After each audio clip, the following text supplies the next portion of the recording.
Welcome to another spin on the NBN Wheel of Tales.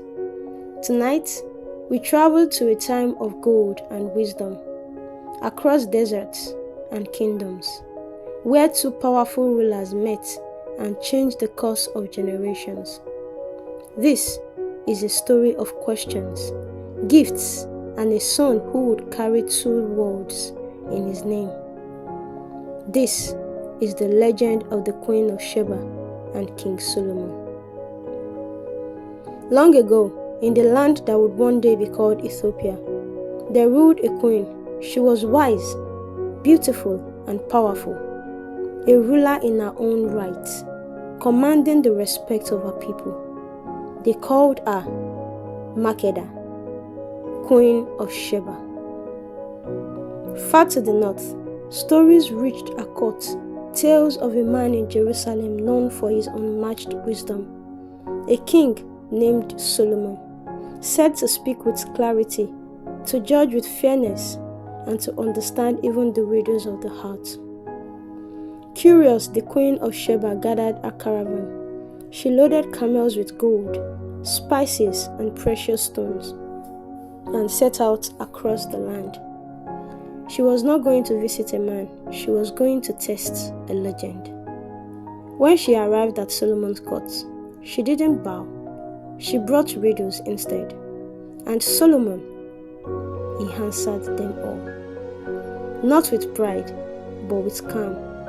He too was intrigued by her. This queen who would rule her own mind and her own voice.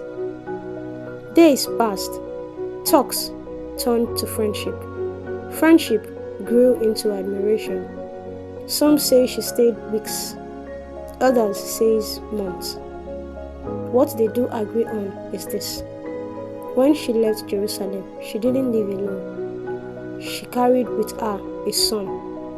His name would be Menelik. Years later, when Menelik had grown into a man, he traveled back to meet his father Solomon. The king welcomed him, offered him a place at his side, but Menelik chose to return to his mother's land, Ethiopia. Before he left, he was given a gift, not just royal blessings, but something far deeper, far holier. Some say it was the Ark of the Covenant, carried secretly back to Axum, hidden in the highlands where it still rests to this day. From Menelik came a line of kings, emperors who ruled Ethiopia for centuries, each one claiming to be a descendant of Solomon and the queen, who walked with camel across the sand. Their story was not just about romance, it was about dynasty, destiny, and the meeting of two great worlds, Jerusalem and Sheba. And so, the tale passed from lips to scrolls, to stones, not forgotten, but lived generation after generation.